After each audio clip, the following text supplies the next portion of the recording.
Day 16, Part 1, Anecdotal Fallacy and Red Herring. On this particular day, Chris and Tina visited their preferred cafe for hot chocolate and Christmas cookies. While savouring their treats, the librarian entered the cafe, approached their table and joined them for a few minutes. "Did you find the answers you were looking for in the library?" she asked. Tina and Chris were delighted to discuss their quest with someone else. They pointed out that on the one hand the books appeared convincing, but they were not quite sure about the information in the book and whether it was reliable. The librarian smiled and remarked, "Do you know what? I once saw Santa's sleigh streak across the sky like a shooting star. And just last year there was a mysterious gift under the tree that no one had expected and no one would have thought to give. When I was a child, there was a night when I almost caught Santa. I crept down the stairs in the middle of the night between Christmas Eve and Christmas Day, and I heard the front door slam, and a few seconds later I heard the bells of Santa's sleigh, loudly and getting softer and softer as the sleigh moved away. I went out the door and I saw footsteps and hoof marks in the snow." Tina and Chris loved listening to the librarian share stories. She was an excellent storyteller. Always wearing a smile, her face radiated warmth. They felt they were transported into the stories she spun. Tina almost did not dare to ask, but there was one question that had been nagging her. Summoning her courage, she inquired, "Why doesn't Santa bring gifts to everyone? Does that not indicate that Santa does not exist?"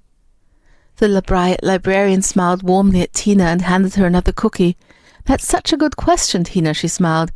"You see, Santa's magic is truly special. He operates in mysterious and wondersome ways. To ensure the spirit of Christmas reaches everyone, even in countries with their own traditions.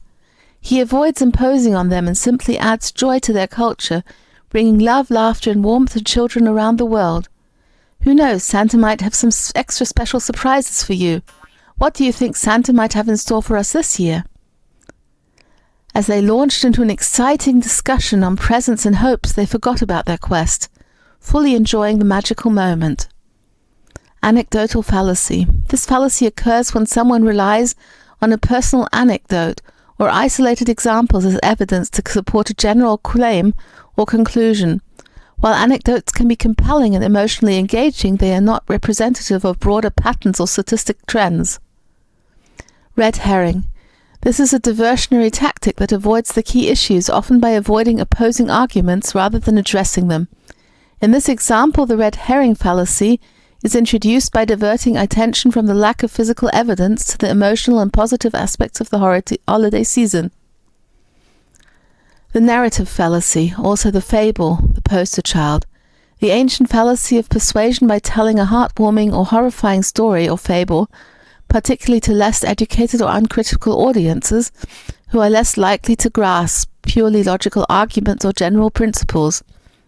For example, Charles Dickens' A Christmas Carol.